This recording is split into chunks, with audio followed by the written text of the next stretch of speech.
Канал «Мы есть» представляет сказки у камина. Предлагаю запастись чаем с печеньками. Приятного прослушивания. 12 месяцев. Словацкая народная сказка. Было у матери две дочки. Одна родная, другая мужнина. Свою она очень любила, а на падчерицу даже глядеть не могла. И все потому, что Марушка была красивее ее Алены. Марушка о своей красоте не ведала и все никак не могла понять, почему мачеха, как на нее взглянет, так брови насупит. Алена, знай себе, наряжается, да прихорашивается, по комнатам прохаживается, по двору прогуливается или на улице торчит. А Марушка тем временем в доме прибирается, стряпает, стирает, шьет, придет, ткет, траву косит, корову доит, всю работу делает. Мачеха что ни день, то пуще ее бранит, но бедняжка Марушка все терпеливо сносит. Злая баба совсем на нее ополчилась. Марушка со дня на день все хорошеет, а Алена еще безобразней становится. Решила тогда мачеха: не к чему мне держать в доме красивую падчерицу.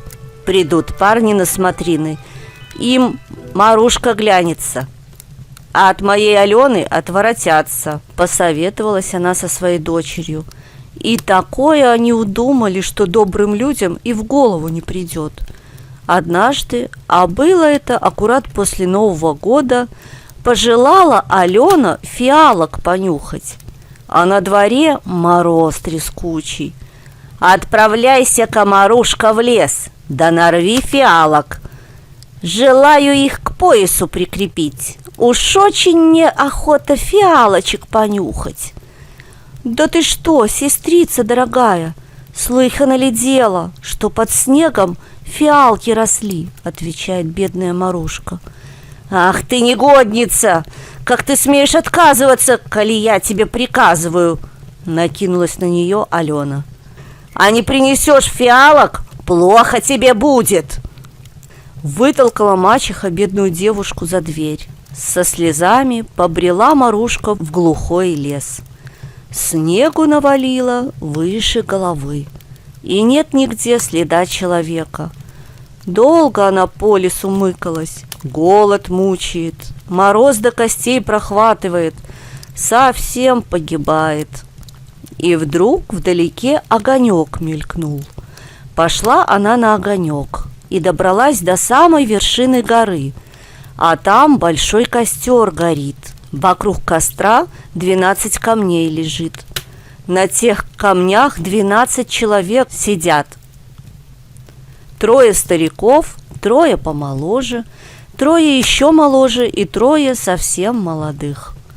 Тихо эдак сидят, молча, на огонь уставились. Это были 12 месяцев. Самый большой, январь, сидел на самом большом камне. Волосы и борода белые, как снег. В руке дубинку держит. Испугалась Марушка, стоит, не дышит. Но потом набралась храбрости, подошла поближе и говорит: «Добрые люди, разрешите мне обогреться. Совсем я замерзла». Большой январь кивнул головой, спрашивает: «Ты зачем, милая девушка, явилась? Чего тебе здесь надобно?» «Фиалки ищу», — отвечает Марушка. «Не время сейчас для фиалок, снег лежит», — возражает январь. «Ах, я знаю, но сестра Алена с мачехой велели из леса фиалок принести, а коли не принесу, плохо мне придется. Прошу вас, дяденьки, скажите, где мне их искать?» Тут большой январь поднялся, подошел к самому младшему из месяцев, сунул ему в руку дубинку и говорит: «Братец Март, пересядь-ка на мое место. Пересел месяц март на самый большой камень и взмахнул дубинкой над костром.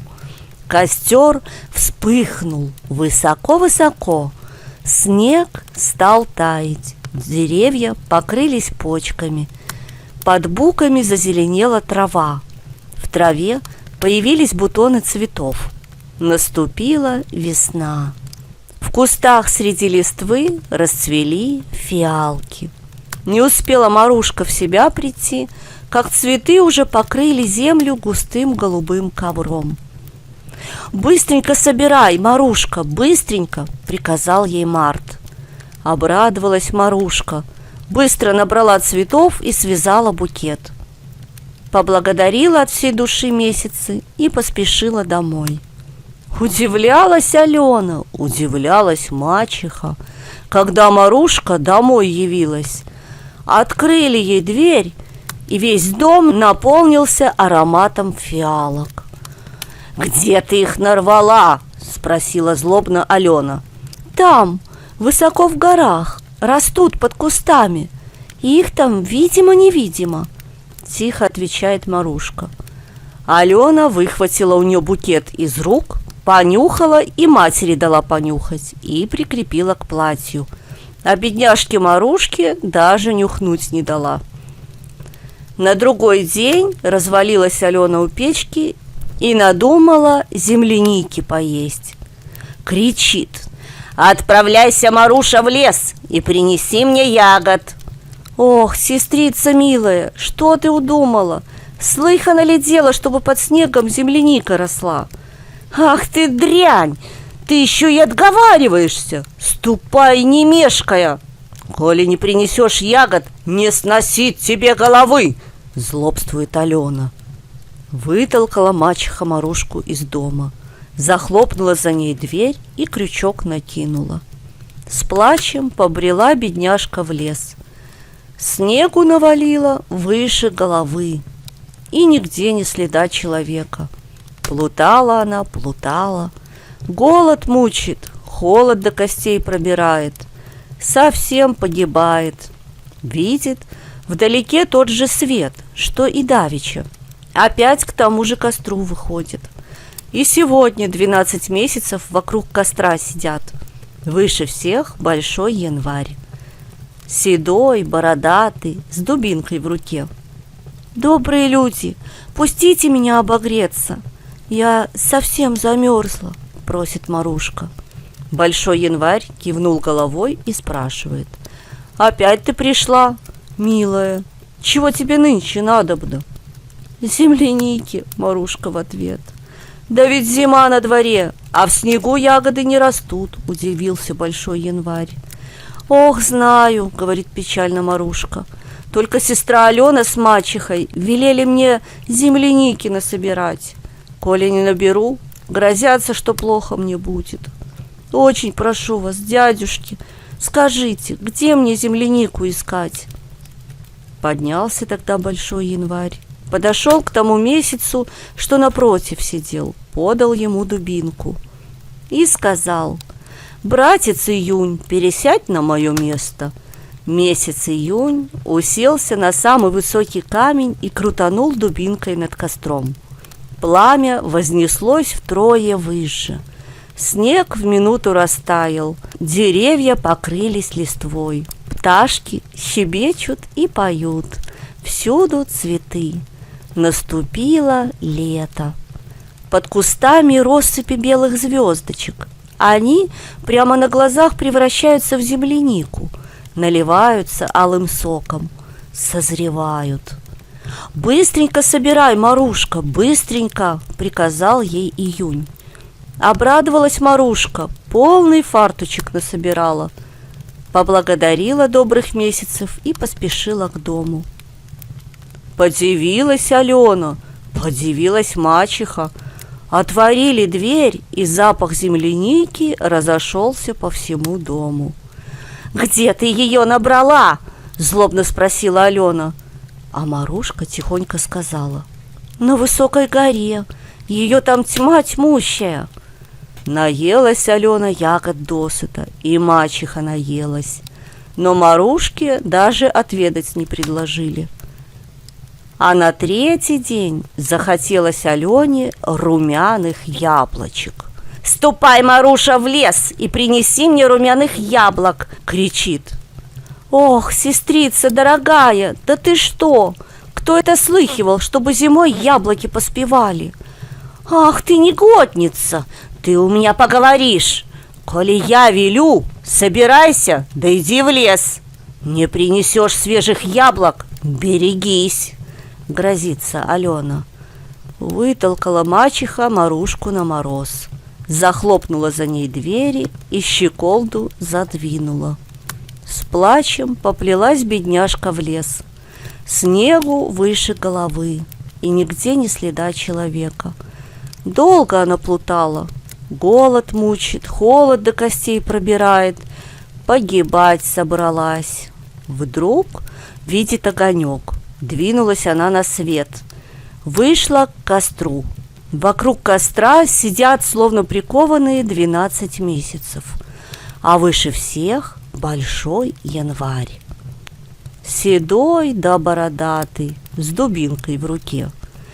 «Пустите меня обогреться, добрые люди, совсем пропадаю от холода», — взмолилась Марушка. Кивнул большой январь головой и спрашивает: «Ты зачем опять пришла, девица?» «За румяными яблоками», — плачет Марушка. «Не зреют на морозе красные яблоки», — удивился большой январь. «Знаю», — печально говорит Марушка. «Да только Алена и мачеха грозятся, коли яблок не принесу, расправиться со мной. Очень вас прошу, милые дядюшки, помогите мне и на этот раз». Поднялся тогда со своего места большой январь.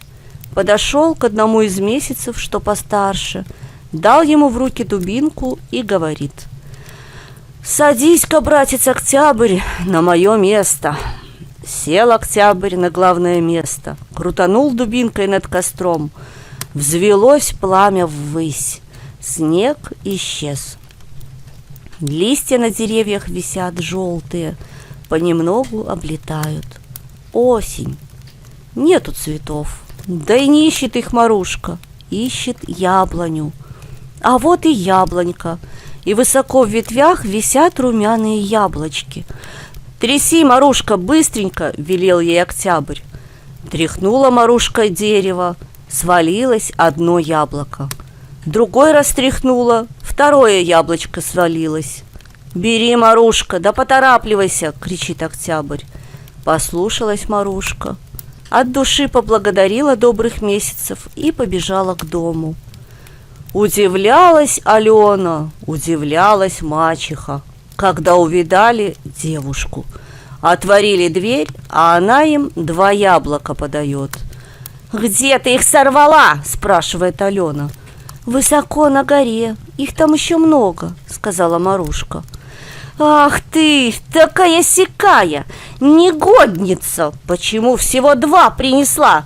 Видно, по дороге остальные съела!» Накинулась на нее Алена. «Нет, милая сестрица, не съела ни одного.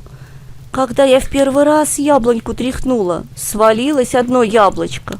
Во второй раз тряхнула, второе свалилось. А больше мне не велели трясти. Велели домой бежать», — рассказывает Марушка. «Чтоб тебя громом разразило!» — бранится Алена. И вот-вот Марушку бить кинется. Мачеха ей уже и палку подает. Но Марушка увернулась, кинулась в кухню да под печку забралась. Алена, жадина, в одно яблоко вцепилась, второе мать забрала. Таких сладких яблок они в жизни не едали. «Дай мне, мама, шубейку, я сама в лес пойду. Эта негодница опять по дороге все слопает. Я отыщу то местечко, будь оно хоть в пекле, и нарву яблок. Мне сам черт не страшен». Напрасно мать отговаривала.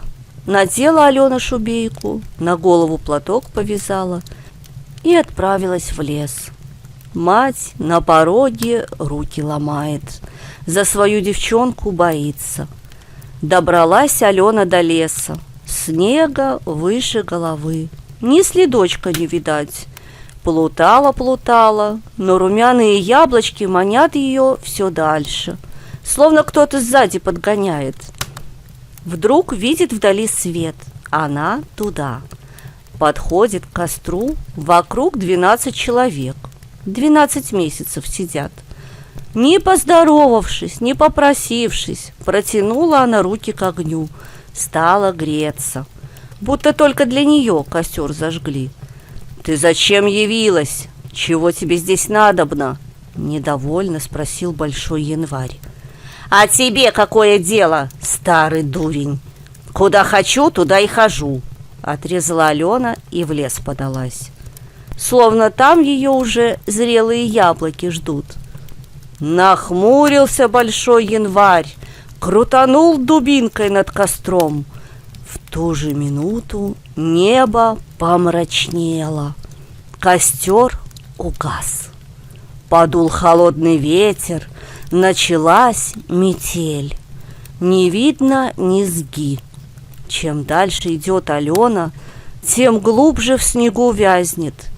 Ругает Марушу и весь белый свет. Промерзла до костей, ноги подломились, и свалилась злая Алена, как подкошенная. А мать Алену ждет. Из окошка выглядывает, на крыльцо выскакивает. Время идет, а Алены все нету. От яблок оторваться не может. Или еще что случилось?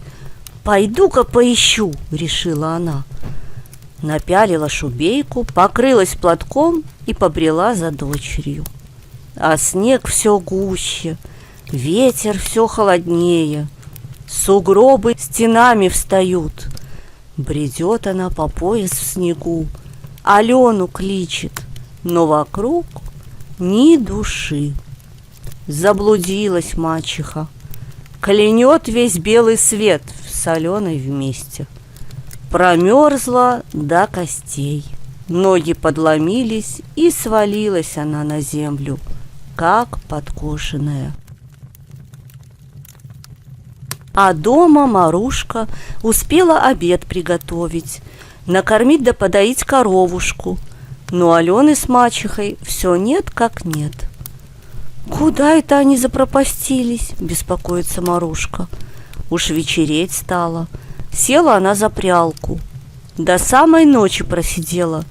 Веретенце давно полное, а от них ни слуху, ни духу. «Наверное, с ними что-то стряслось», – переживает добрая девушка и с тоской поглядывает в окошко. А там ни души. Только звезды сверкают после вьюги. На земле чистый снежок лежит. Крыши на морозе потрескивают. Второй день наступил. Нету их. Завтрак подоспел, потом обед. Так и не дождалась ни Алены, ни мачехи. Обе в лесу замерзли. Остался у Марушки домик, коровушка, сад да поле и лужок возле дома. А пришла весна, и хозяин нашелся. Парень, красавец. Женился он на Марушке, и зажили они в любви да мире. Ведь мир до согласия всего дороже.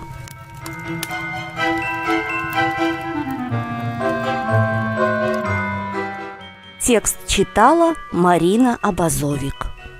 Звукорежиссер и специалист по монтажу Леонид Абазовик.